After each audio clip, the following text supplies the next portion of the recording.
Hello everybody, welcome to Come Get Movie Show. And today we are bringing you a very depressing review of the new movie. Well, how new is it? It came out today. The new movie, Upgrade. It's a Blumhouse movie, so... It's a Blumhouse movie. Now, Blumhouse movies are really hit and miss, apparently. That I didn't know They made The Conjuring... They also made Paranormal Activity. They made the Annabelle movies. And yeah, the Infamous, Insidious movies. Mm-hmm. So, like, Blumhouse is, like, well known for having a small budget. And, having a small budget... Bringing a lot of money. And bringing in a lot of money. The Paranormal Activity movies, relatively, they didn't cost much. At all. Like 18 mil, maybe. And then they go make like $400, $600 million. So that's like ridiculous, you know? So Blumhouse, this is a Blumhouse production. I was shocked about that. No, you know something, like, I'm not going to spoil anything yet, but I'm going to get back to it later. This is pretty spoiler-heavy movie, man. Blumhouse makes horror movies. Mm-hmm. So when I saw the trailers for this movie, I was like, oh, this seems like an action movie? Blumhouse made an action movie? Okay, that's freaking interesting. Fucking Babe Ruth this shit, man. Well, boom. It's fucking interesting. All right, let's get into it. Yeah. There's a lot of spoilers, so we're gonna give you the character, each character, and what we thought of them, and we're gonna give you the overall plot because there is and our score because there is nothing we can say without spoiling this movie. Yeah, because this movie did come out today. Now, the plot is the story follows a couple by the name of Gray and Ash, who are average couple. But this is a world of technology where technology is advanced to the point where there's still modern stuff we would know about, but there's a lot of other things. I kind of like this world too because there are certain aspects of this world I can see. I can see voice. Auto-activated stuff all over the place. I can see these AI cars driving themselves. I can see drones being drones rather than physical cops. Only physical cops are used afterwards. Yeah, afterwards to go out to investigate and stuff. But having drones, I can see stuff like cars that drive themselves.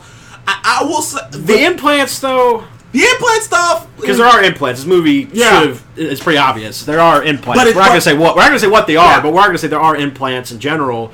That's about the only science fiction part of it. Other than that, everything else, it feels like, and this, obviously it's a sci-fi, but it feels like a future not too far away. Too far away. Like, this is one of the first times I've seen a movie like this where I was like, I can see that future. Yeah, I can see that. Like, because usually you're just like, that was cool, but that's crazy. Yeah, but this one I can see it. Alright, overall plot is it follows Gray and Ash. And Gray is a grease monkey. He likes to work on cars. He likes to restore them and sell them. He kind of doesn't like technology. He doesn't like tech. He finds it just too easy. Too easy. He thinks, there's a line, some minor little spoiler, he says, where he's like, when I see somebody building some new technology, I see a bunch of people losing their jobs. Yeah. So he's kind of just old-fashioned. He's really old-fashioned that way. His wife works for, some company that builds prosthetic limbs. And so she's obviously successful. You see their house. Yeah. So, she's pretty successful, and I guess he's successful at his job too, because they're a loving couple. Yeah. And the plot is that something happens, and he goes on a revenge spree. Oh, I don't know. It's not. I don't think it'd be too spoilery. They say it in the trailer what happened. Oh, they do. They say it. His wife gets killed. Yeah, his wife dies. And he becomes paralyzed, and he goes on for revenge. Now let's get into the characters. This cast is small. There's only like 6 main characters. Yeah. So there's the couple. I thought Gray was fine. I thought Gray was fucking awesome though. No. I'm sorry. I was thinking Ash for a split second. Gray himself was cool. He's a cool dude. He really was. He's not like the John Wick where he's like the secret assassin who's so skilled. Yeah, no, he's just a dude. But he's also not this bumbling buffoon. Like sometimes, because they do that in movies. Sometimes they'll do the thing where, this dude, he's in this situation he's never been in. They joke about him being dumb. And he's just this bumbling kind of like stumbling. No, Gray's not that. He's actually a pretty smart dude. There are times in the movie where he just comes up with something and fixes something. It works. And it works, but he's also never done some of the things he's doing. He's never done any of this shit. He was just some suburban living hot wife car dude. He wasn't like, I'm sure when he woke up that day, he wasn't thinking, oh shit, what am I going to do in the next 3 months? Yeah. But, okay. Ash herself was she wasn't there very long, so she did her purpose as the love interest, as the lover, as the reason why. The reason why, like, I think they did a good job showing that. Like, you were sad when she died. I did feel bad. I was like, oh shit. You were sad. Mainly of how she died. I'm not gonna say how yet, but how she died, that kind of hit me. I was like, damn, that sucks. And he was watching the whole thing happen. Can't move muscle. And he can't move. The detective was really, really good, I thought. She was that kind of person who relied on technology, but she also says, I like to get my hands dirty, but she wasn't like some dumb detective. I was like, I don't know what happened. Yeah, she wasn't dumb. She caught on quick. She caught on real quick. She caught on real quick to what was happening.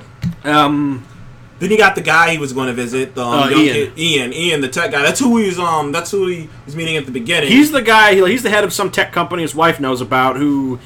He's very rich, very wealthy, advanced, and they're kind of playing up that aspect of, you know how like they pretty much when people think of the future, they think of like when